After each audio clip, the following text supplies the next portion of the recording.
बहुत बहुत बधाई आपको पीसीएस इंटरव्यू तक पहुंचने के लिए। Thank you sir. आवाज आ रही है? जी ओके। सर, आ रही है सर। पहले भी कभी यहाँ तक पहुंचे हैं? हाँ, पहले भी कभी इंटरव्यू तक पहुंचे हैं या पहला फर्स्ट अटेम्प्ट है? सर ये मेरा पहला अटेम्प्ट है सर इंटरव्यू के लिए सर। अच्छा, और कहीं इंटरव्यू दिया है आपने? सर मैंने कंपनीज के लिए दिए हैं, लेकिन सिविल सर्विस के लिए अभी तक नहीं दिए हैं सर।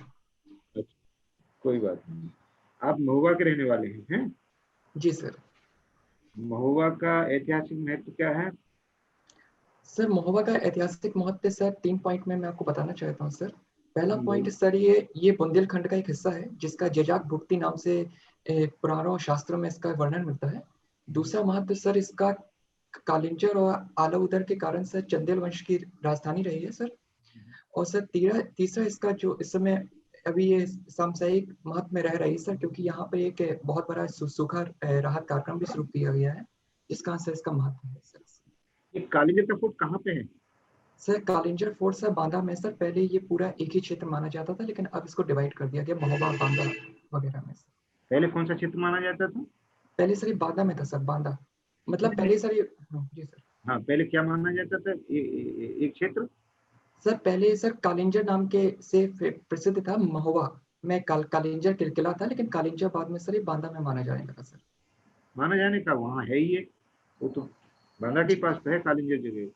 जी जी सर, अब उसको पॉलिटिकली डिवाइड कर दिया गया सर, पहले इसको डिवाइड नहीं किया गया था सर। जी, पहले महोबा तो हमीरपुर में था, हमीरपुर डिस्ट्रिक्ट में था। जी सर, मैं सर ऐतिहासिक परिप्रेक्ष्य में बोल रहा हूँ सर, कि मतलब ठीक। आज से अच्छा, 1000 साल पहले। कालिंजर फोर्ट की खासियत क्या है? सर बहुत ज्यादा तो मुझे नहीं पता है सर, लेकिन कालिंजर फोर्ट में सर ये है कि उसको विजय करना सर बहुत ही ज्यादा मुश्किल माना जाता था, क्योंकि वो एक क्यों? बहुत पहाड़ी क्यों? क्षेत्र में था क्यों? सर। क्योंकि सर वो क्यों? बहुत ज्यादा हिली एरिया में था, और वहां पे। जी सर। देखो, मतलब बाद में फीडबैक में भी ये बात बतानी पड़ेगी कि जैसे जो बात आप कहते हो इंटरव्यू में, जो जैसे बातचीत शुरू हुई, आपने जो बात कही उसमें से मैं पूछ रहा हूँ, है ना? तो जी जो सर। आप बात कहते हो उसमें जवाब आपको देना होगा, उसमें अगर आप जवाब नहीं दे पाओगे तो ठीक इंप्रेशन नहीं ओके। जाएगा। Sorry sir. जी सर। ओके। अच्छा, और बुंदेलखंड की कोई खास बात बताइए। सर ये आला उदर का क्षेत्र मेनली माना जाता है, जो आप वो चंदेलों का वंश जो माना जाता है सर, ये प्रसिद्ध आला क्षेत्र। उधर चंदेल थे क्या? हाँ सर, ये चंदेलों का सब माना जाता है सर। भाई, आप जो है ना, ये तो नया इतिहास हमको पढ़ाई दे रहे हो, ऐसा नहीं है। है ना? परमार वंश। जी इसको जरा देखना पड़ेगा फिर आपको, मैं इसलिए जानना चाहता था। और भी कुछ खासियत? जी सर, आवाज कट गई थी सर। हाँ, और कुछ खासियत यहाँ की? और सर यहाँ का सर पान प्रसिद्ध है सर, जो हाँ, जहाँ का मैं हूँ सर, और महुआ का सर। पूरे बुंदेलखंड की बात बताओ। पूरे बुंदेलखंड में सर क्वीन ऑफ झांसी के कारण भी इसका बहुत ज्यादा नाम होता है सर, झांसी की रानी के कारण सर। बुंदेलखंड की और भी कुछ खासियतें हैं, उनको भी आप जान लीजिएगा, है ना, अध्ययन कर जी लीजिए, वो आपसे पूछे जा सकते हैं, है जी ना? सर। और यहाँ की खामी प्रॉब्लम कुछ, और उन पर आजकल क्या कुछ काम हो रहा है, गवर्नमेंट वहाँ पे क्या क्या कर रही है, आपको आइडिया है कुछ? जी सर, समस्या मुख्य रूप से यहाँ पर 3 है सर। पहली समस्या यहाँ पे पानी और सूखा की समस्या है, जो कि अन्ना प्रथा के नाम से भी जानी जाती है, जहाँ पे खुले में जानवरों को छोड़ दिया जाता है क्योंकि चारे की कमी है सर। दूसरी कमी सर यहाँ पर नजर आती है सर, जो महिला साक्षरता सर काफी हद तक कम है सर।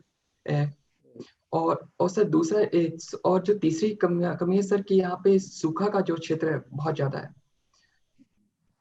उपेन जी, आपने एमटेक किया है ना? जी एमटेक सर। करने के बाद में तो आप उधर अच्छे जॉब में जा सकते हो, इंजीनियरिंग क्षेत्र में, है ना, एजुकेशन में भी जा सकते हो, तो इधर क्यों?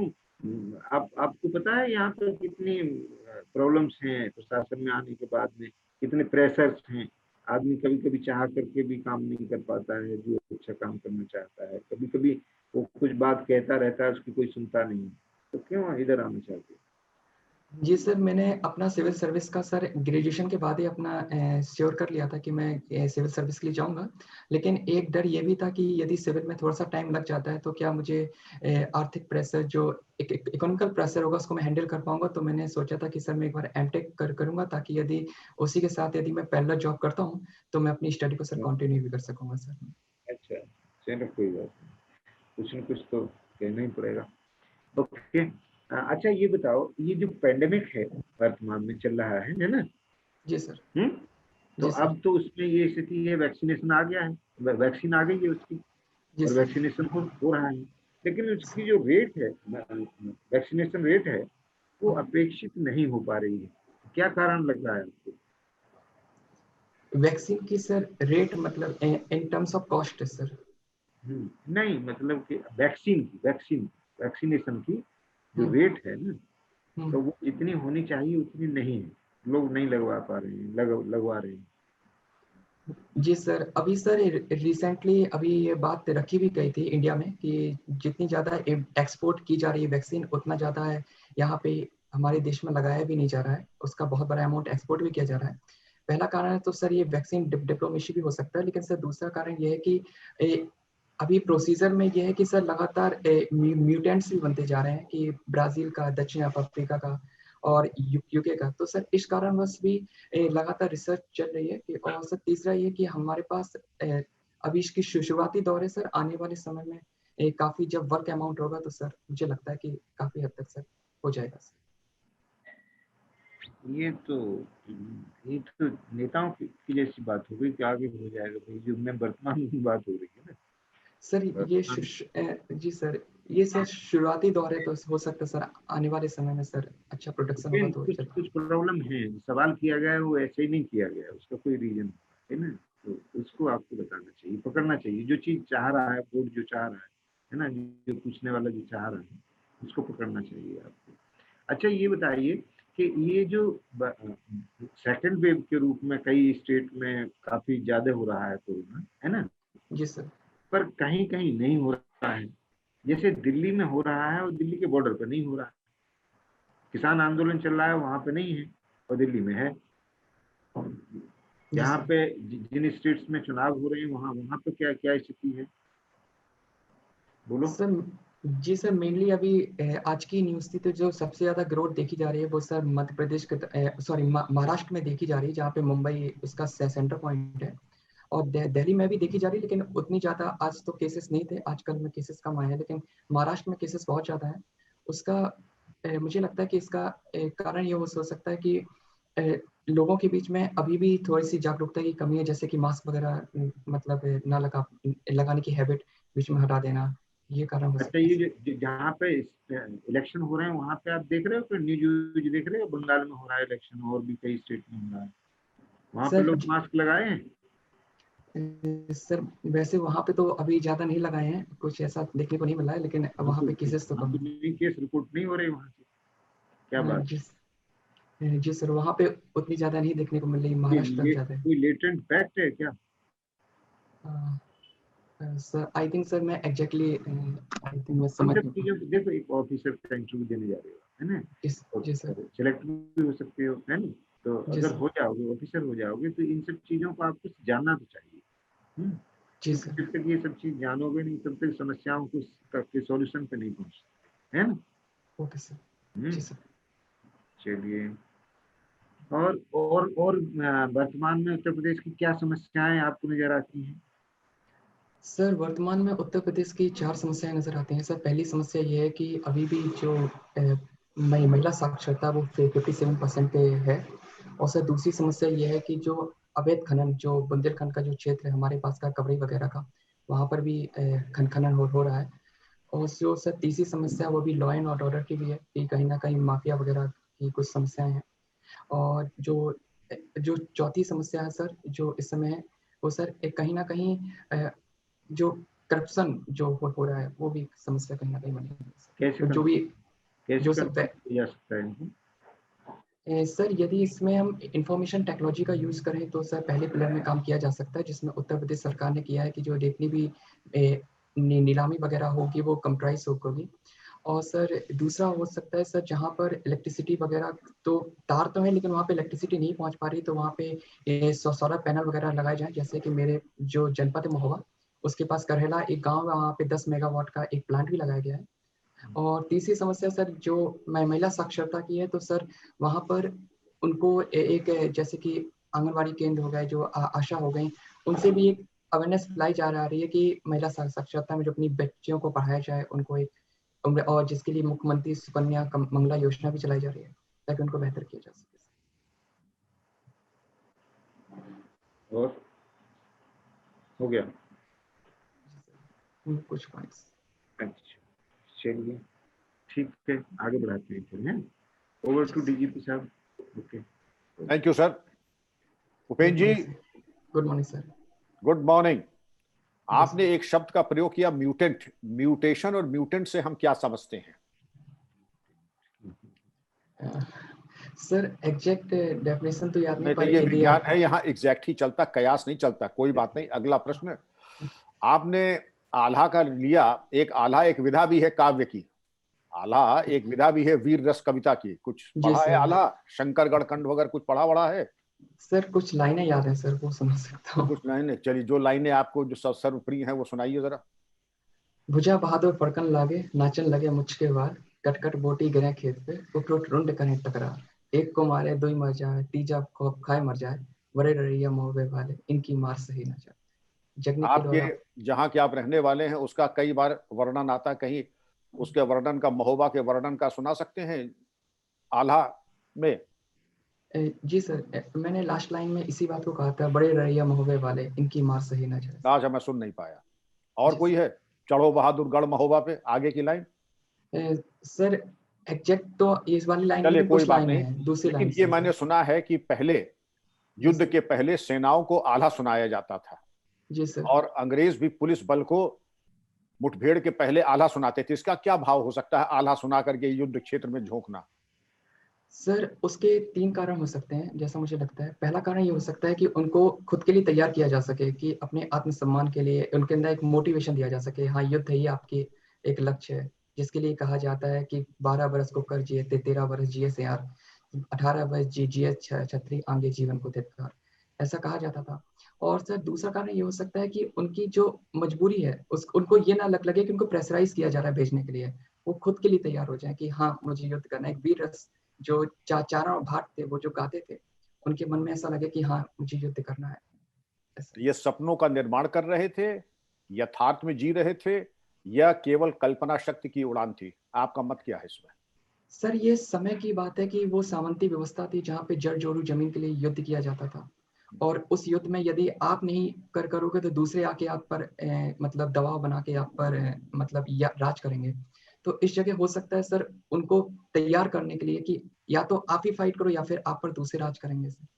ये कारण हो सकता है सर ये, लेकिन सर समय की कमी है सर, वो एक सामंती व्यवस्था थी। नहीं तो क्या आज के युग में अपनी रक्षा करना, आत्मरक्षा करना क्या औचित्यपूर्ण नहीं है? सर लेकिन सर आत्मरक्षा तो की जा रही है, लेकिन किस उद्देश्य के लिए की जा रही है सर? लेकिन वहां पर आत्मरक्षा के साथ साथ कहीं ना कहीं सामंती व्यवस्था भी बहुत ज्यादा हावी थी सर, जो जड़ जोड़ू जमीन के पीछे फाइट कर। अब ये बताएं कि बुंदेलखंड का विकास आज उत्तर प्रदेश में सबसे ज्यादा सर्वाधिक पिछड़ा अगर कोई भाग है तो बुंदेलखंड है। क्या कारण है इसके?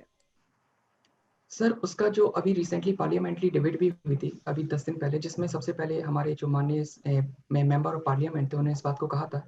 उसका मुख्य कारण सर यहाँ पे पानी का ना होना है सर, जिसके कारण पानी नहीं होता है तो वहाँ पे क्या होता है सर, चारे की भी कमी हो जाती है, जानवरों को खुला छोड़ दिया जाता है, महिलाएं खुले में स्नान करती हैं सर, और यहाँ पे जो किसानों के पास ये खेती भी। पिछड़ेपन का कारण उपेंद्र जी नहीं, पिछड़ेपन का कारण सड़कों का ना होना, पुलों का ना होना, जी सर, और रेल हेड का ना होना, और इंफ्रास्ट्रक्चर का ना होना।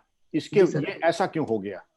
बगल में कानपुर है तो वो मैनचेस्टर ऑफ ईस्ट कहा जाता था, बगल में कानपुर है, वो कहां से कहां पहुंच गया? और वही बगल में बुंदेलखंड है, हमीरपुर जिला बॉर्डर है जी सर, बेतवा के उस पार, वो बिल्कुल ही जीरो। क्या कारण था? सर ऐसा है सर, वहां पर जो माफिया का जो क्षेत्र रहा है सर, कहीं ना कहीं जो खनन वगैरह सर बहुत ज्यादा होते रहे, और जहाँ पे बल के दम पर काम किया गया है सर, और कानूनी व्यवस्था और राजनीतिक इच्छा शक्ति की बीते हुए कुछ दशकों में कमी भी नजर आई।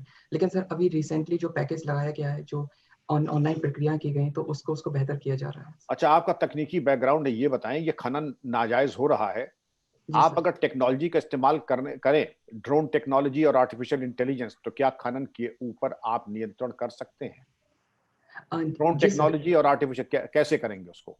जी सर, अभी रिसेंटली सर हमारे पास का जो जिला है बांदा, वहाँ पर भी इस तकनीक का यूज किया गया है। जो बालू, जो सैंड माइनिंग होती है, उसको रोकने के लिए ड्रोन के द्वारा वहाँ पर उनके ऊपर मतलब नजर रखी जा रही है। मतलब रैंडम सर्वे हो जाता है, क्योंकि सर वहाँ पर यदि कोई व्यक्ति जाते भी हैं पुलिस वाले, तो उनके ऊपर अटैक भी हो जाता है। एक आईपीएस ऑफिसर थे जिनके ऊपर गाड़ी चलाने की भी बात की गई थी, जो ट्रक था उनके ऊपर चढ़ाने के लिए। तो इस तरीके से एक हम अपने मानवीय सुरक्षा भी दे सकते हैं और साथ ही साथ उनके ऊपर निगरानी भी कर सकते हैं। और समय रहते रहते यदि हमने ड्रोन से देख लिया और आर्टिफिशियल इंटेलिजेंस से हम अपने पैटर्न को रैंडमाइज कर सकते हैं कि कहाँ पर सबसे ज्यादा संभावना है। जैसे कि गवर्नमेंट ऑफ इंडिया और स्टेट गवर्नमेंट का कहना है कि जो मानसून का समय होगा कि वहां पर सैंड माइनिंग ना की जाए, तो इस तरीके से किया जा सकता है। कवरई का क्षेत्र है जहाँ पे पत्थर वगैरह किया जा सकता है, क्योंकि Bundelkhand sir mainly sir granite में बसा हुआ है, जिसके कारण वहाँ पे सूखा भी और साथ ही साथ सर वहाँ पे इस कारण वहाँ पे खनन भी लगातार हो रहे हैं सर। इसको रोका जा सकता है। मेरा आखिरी सवाल गौर से सुने। आप वहां पर एसडीएम है, कवरई समझ लीजिए, महोबा समझ लीजिए, बांदा समझ लीजिए, और अवैध खनन रोकने के लिए आपकी पहली 4 कार्य योजना में पहले 4 बिंदु क्या होंगे और क्यों? सर मेरा पहला पॉइंट होगा सर हॉट स्पॉट निकालना और उसका जो डेटा उसको कलेक्ट करना कि कौन से ऐसे पॉइंट है जहाँ पे खनन मेनली सबसे ज्यादा हो रहा है, उसका हॉट स्पॉट क्या है सर। दूसरा होगा सर वहाँ से पूरी रिपोर्ट मांगना और वहाँ पर अपने जो ड्रोन्स है उनको वहाँ पर लगाना कि वहाँ पे उसको देखा जा सके, वहाँ पे सर्वे किया जा सके जो वर्तमान समय में। सर तीसरा बिंदु वो होगा कि यदि वहाँ पर कोई होता है तो वहाँ पे कौन सा टास्क फोर्स होगा जो वहाँ पर पहुंचेगा और उसको कंट्रोल करेगा। और चौथा है सर उसका एक आउटपुट रिपोर्ट क्या तैयार होगा और उनमें जिन्होंने किया है उनके खिलाफ कार्रवाई कीजिए। उपेंद्र जी, आपने सभी प्रश्नों का उत्तर दिया। बस जो है कि राक्षस की माद में जाने से परहेज कर गए। जो विगत 10 साल 20 साल में जो ऐसे माफिया प्रकाश में आए, उनके बारे में कोई लेखा जोखा बनाना जरूरी समझते हैं या नहीं? और अगर लेखा जोखा है तो उनके ऊपर क्या कार्य योजना रहेगी? जी सर, मैंने अपना पहला पॉइंट इसी बात को कहा था सर, जो हॉट स्पॉट जो डेटा है सर उसी को हॉटस्पॉट अलग है और व्यक्ति अलग है। हॉटस्पॉट तो ज्योग्राफिकल एरिया है। जो फिजिकल डेटा है कि बन्ने, भोंदू, इब्राहिम, बात को कहा। कल्लू, ये कौन है और इनके बारे में क्या कार्रवाई होगी? सर माफ कीजिए, आपकी आवाज कट गई थी सर, क्लियर नहीं हो पाई थी। वो ज्योग्राफिकल एरिया के बारे में इंगित करना एक चीज है और व्यक्तियों के बारे में इंगित करना अलग है कि बन्ने, भोंदू, इब्राहिम, कल्लू, रामू, श्यामू, इनको आप जो है मार्क कर देंगे और इनके ऊपर पुरस्कार की घोषणा करेंगे, इनके पीछे एसटीएफ लगा देंगे, इनका जीना हराम कर देंगे। इसके बारे में कुछ प्रकाश डालेंगे? सर मेरे पास ज्यादा तो देखिए सर प्रशासन की जानकारी नहीं है, एक आउटलाइन ही है सर, क्योंकि जितनी जानकारी हो उतनी ही बताइए। सर ऐसा हो जाता है कि जब कोई ऐसा माफिया कोई लगातार यदि कानून की नजर से भाग रहा है और वो अपने आप को छुपा रहा है, तब वहाँ पे उनके ऊपर टास्क फोर्स बैठाई जा सकती है, एसटीएफ वगैरह, और वहाँ पर उनके ऊपर जो इनाम वगैरह की घोषणा की जा सकती है और उनको पकड़ के जेल में डाला जा सकता है। की जा सकती है या की जानी चाहिए? सर की जानी चाहिए sir. Very good. Ashok Babu sir. जी थैंक यू। धन्यवाद सर। क्या बुंदेलखंड को एक अलग राज्य बनाने से कुछ फायदा होगा? सर बुंदेलखंड को वर्तमान समय में अलग राज्य नहीं बनाना चाहिए, लेकिन आने वाले समय में बनाना चाहिए, क्योंकि राज्य बनने का मुख्य कारण ये वर्तमान समय और आने वाले समय का क्या अंतर हुआ? आने वाला मतलब कितने दिनों के बाद ही आएगा? सर क्योंकि राज्य बनाने का मुख्य उद्देश्य ये है कि वहां पर एक डेवलपमेंट हो, लेकिन यदि हम रिसेंटली यदि जाते हैं जैसे कि गोरखालैंड है, ये उसमें कि किस तरीके से राज्य बनाए, यदि इकोनॉमी बेस से बनाएंगे तो वहां पे इकोनॉमी डेवलप नहीं है, केवल पर्यटन है। और दूसरा, यदि उनको एक बुंदेलखंड राज्य बनाया जाएगा तो एमपी के भी जिले शामिल होंगे, तो सर यहाँ पर डेवलपमेंट में पहले फोकस किया जाए ताकि वहां पर एक डेवलपमेंट हो। राज्य तो सर आने वाले समय में सर बन ही जाएगा, लेकिन वर्तमान समय में सर बहुत मुश्किल लग रहा है सर। और बीच बीच में आपकी आवाज कट जा रही है, इसलिए आधा वो स्पष्ट नहीं हुआ। मैं एक बार थोड़ा सा पूछ देता हूँ कि देखिए, डेवलपमेंट नहीं हो रहा है ये आप कह रहे हैं। अगर राज्य बने तो डेवलपमेंट होगा, तो फिर क्यों नहीं राज्य ही बना दिया जाए? अगर उत्तर प्रदेश में बुंदेलखंड एक छोटा हिस्सा है, उत्तर प्रदेश देश का सबसे बड़ा राज्य है जनसंख्या के दृष्टिकोण से, बुंदेलखंड के ऊपर महत्व नहीं दिया जा रहा है, तो अलग राज्य बनाने से शायद बेहतर विकास हो। सर मैं आपके सामने हो सकता है आवाज नहीं पहुंची हो सर, 2 पॉइंट रखना चाहता हूँ। पहला पॉइंट है कि राज्य बनाने के लिए सर उनकी इकोनॉमिकल स्ट्रांग होना चाहिए।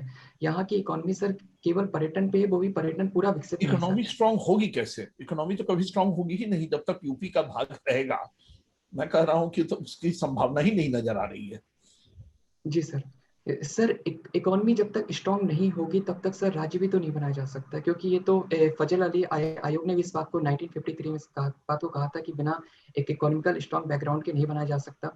और दूसरा है कि जो मध्य प्रदेश के जो जिले हैं सर वो भी बुंदेलखंड में शामिल है, तो मध्य प्रदेश के जिलों को उठा के और वहां पे रखना भी कहीं ना कहीं चैलेंज हो सकता है सर, और जिसके लिए लंबा टाइम लग जाएगा। इससे अच्छा है कि उनके लिए एक विशेष पैकेज दिया जाए, ताकि सर वहां पे इंफ्रास्ट्रक्चर आ सके, वहां पे चिकित्सा अच्छी हो सके, वहां पर जो एजुकेशन वो बेहतर हो सके, पानी की व्यवस्था हो सके, उनकी सुरक्षा हो सके, माफियाओं पे शिकंजा कस सके, तब सर वहां पे डेवलपमेंट होगा सर। पहले ठीक उस है। पे वहां ये फोकस करें। बताइए कि बुंदेलखंड एरिया में जी सर। रिन्यूएबल एनर्जी का कुछ विकास हुआ है? रिन्यूएबल एनर्जी क्या? जी जी सर, यहाँ पर जो महोबा चित्रकूट का जो क्षेत्र है और बांदा, यहाँ पे सर विंड टर्बाइन पे फोकस किया गया है, पहला पॉइंट है सर।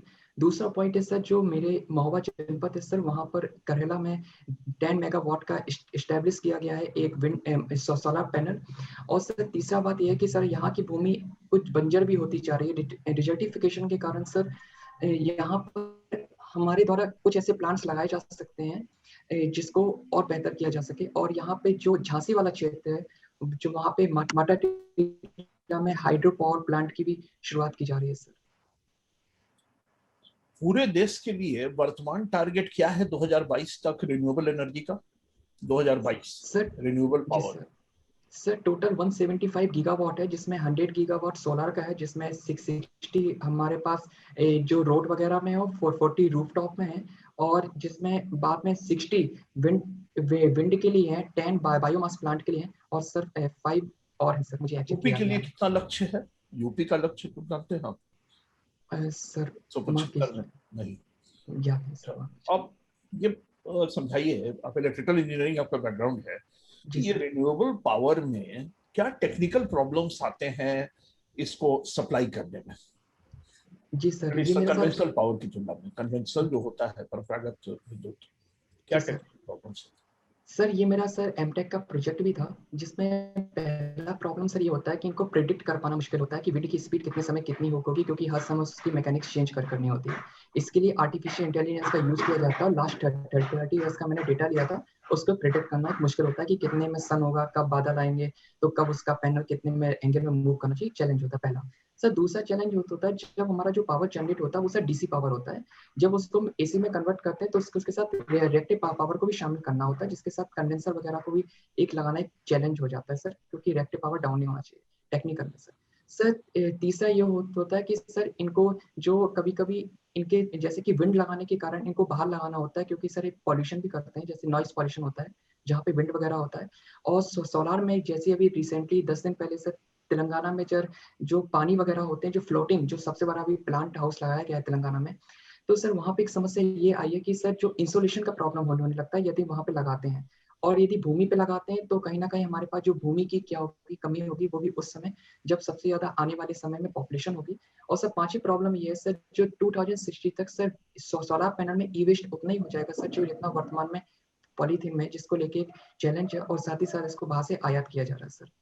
जी सौर विद्युत का जो कॉस्ट है आजकल, वो जी कोयले पर आधारित थर्मल पावर प्लांट से कैसे उसका कंपैरिजन है? उसकी तुलना क्या होती है जी सर। सोलर पावर और थर्मल पावर में? जी सर, अभी रिसेंटली उत्तर प्रदेश ने भी इस बात को रिन्यूएबल एनर्जी रिसोर्सेज को खरीदने के लिए जो आरपीए एग्रीमेंट होता है उसको लेने से मना किया है, क्योंकि 2010 में इनका जो पर यूनिट मतलब हो रहा था प्रोडक्शन, वो 5.34 रुपीज था, और वर्तमान में इसका 2.34 हो गया है, जिसके लिए अब लगातार सोलार का घटता जा रहा है, क्योंकि इनका जो पर यूनिट जो प्रोडक्शन है। और लेकिन वहीं पे जो थर्मल का है सर, उसके कंपैरिजन में सर मुझे उसका एग्जैक्टली याद नहीं है, उसका करीबन सर 3 रुपीज पर यूनिट था सर। एग्जैक्ट अभी इसका फिगर याद नहीं है सर। ठीक, चलिए, धन्यवाद। धन्यवाद thank you. Sir. Thank you sir.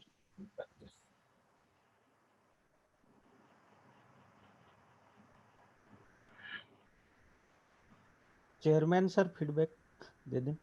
Okay जी। हेलो हेलो, हाँ सर, जी सर। सुन पा रहे हो? हाँ सर, मैं सुन रहा हूँ सर। तो आपका फ्लो तो ठीक ठाक है जी सर। और इंटरव्यू की कोई लिमिट तो होती नहीं, जी कुछ भी सर। पूछा जा सकता है, लेकिन जो संभावित क्षेत्र हैं उनको टच करने का हमने प्रयास किया, इससे बाहर भी जा सकता है। जिस सवाल का आपको आंसर नहीं आवे उसको मना कर सकते हो, है ना? जी सर। जी सर। और जो आता है उसको ठीक से बता दीजिए, जो जी कुछ सर। और तैयारी कर सकते हैं कर लीजिए, पर ज्यादा परेशान होने की बात नहीं है ना? जी सर। उसको कोई जी सर। सीमा नहीं है उसकी, ठीक है ना?